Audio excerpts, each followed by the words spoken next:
بسم الله الرحمن الرحيم. مستشفى السعودي الألماني في المدينة المنورة بنقدم لحضراتكم خدمة اضطرابات التنفس أثناء النوم. معمل النوم ببساطة شديدة الخاص بقسم الصدر هو بيعني فقط بالمشاكل التنفسية أثناء النوم، الناس اللي بيجيلها اختناق كامل أو اختناق جزئي، الناس اللي بتشخر شخير عالي جدا، الناس اللي عندها سمنة مفرطة بس مش حاسة بالأعراض دي، هي الناس اللي عندها ضغط غير مستجيب للعلاج، سكر غير مستجيب للعلاج. كل الناس ممكن تستفيد من معمل النوم، لان الاضطرابات التنفسيه اثناء النوم بدايه من الشخير الى الاختناق الجزئي الى الاختناق الكلي اثناء النوم، دي عمليات كلها بتؤدي الى اضطرابات شديده جدا في ضربات القلب وفي كفاءه عضله القلب وفي الاداء بتاع المخ والاداء بتاع الاجهزه بتاعه الجسم كلها. الناس دول بيباتوا عندنا ليله واحده بس في معمل النوم. اثناء هذا الامر بنعمل حاجه اسمها بوليسونوجرافي، اللي هي قياس كل العمليات الحيويه اثناء ما المريض نايم. احنا بنقيس جزء من رسم المخ بتاع المريض، رسم العضلات، حركه العين، علشان نقدر نحدد انواع النوم اللي موجود فيها، النوم العميق والنوم الخفيف ونوم الاحلام الى اخر هذا. في نفس الوقت برضه بنقيس كل بقى العمليات الحيويه، التنفس، الاختناق، الشخير بصوته، بنقيس كمان علوه قد ايه وتردده قد ايه، بنقيس ضربات القلب، بنقيس كل حاجه تقريبا في العمليات الحيويه بتاعت جسم الانسان. المريض بيبات عندنا ليله واحده بس بالليل، بيصحى في الميعاد العادي بتاعه خالص.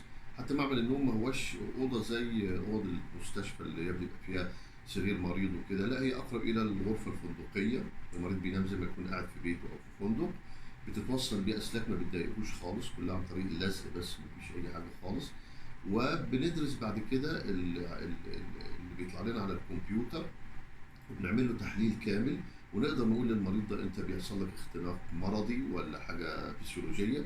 نقدر نقول له الشخير بتاعك ده شخير مرضي ولا شخير فسيولوجي، وبناء عليه بنحدد نوع العلاج. طبعا انواع العلاج اللي بتتحدد بناء على هذه الدراسه بعضها او معظمها بيبقى استخدام جهاز مساعد للتنفس اثناء النوم، وده جهاز منزلي بسيط جدا عباره عن ماسك زي بتاع ماسك الاكسجين بالظبط. المريض بيستخدمه كل يوم بالليل علشان يتفادى الاختناقات اللي بتحصل او الشخير الجامد او الكلام ده، وبالتالي تبقى النوم بتاعه نوم طبيعي الى حد كبير جدا. الحاجة التانية في بعض الحالات الاستثنائية بنحتاج إلى الجراحة، وده جزء بيقوم به استشاري الأنف وأذن والحنجرة اللي عندنا في المستشفى.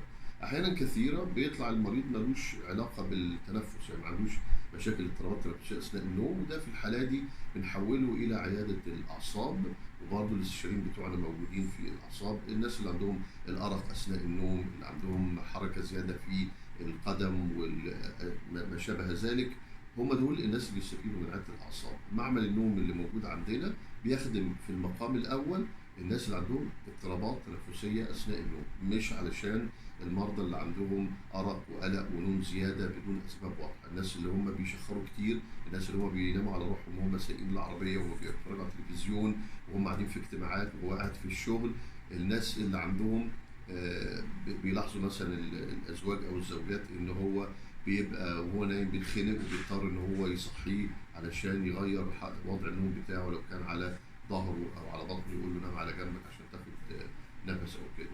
نرجو ان شاء الله ان انتم تستفيدوا من هذه الخدمه، واحنا في الفتره الحاليه دي كمان عاملين اوفر، بحيث ان احنا عاملين 50% خصم لغايه اخر السنه دي للمرضى الكاش، ونتمنى الشفاء للجميع. ودي حاجه مهمه والاصول الناس ما تهملهاش، لان زي ما قلنا بتاثر على الضغط والقلب والمخ والسكر وحاجات كتيره جدا، وحتى لدرجه ان معظم البلاد في العالم دلوقتي بتعتبر التشخيص وعلاج الاضطرابات التنفسيه اثناء النوم تبع التامين الصحي. نتمنى الشفاء للجميع، ومستشفى السعودي الالماني قسم الصدر يحييكم ويتمنى لكم جميعا بصحه طيبه ان شاء الله.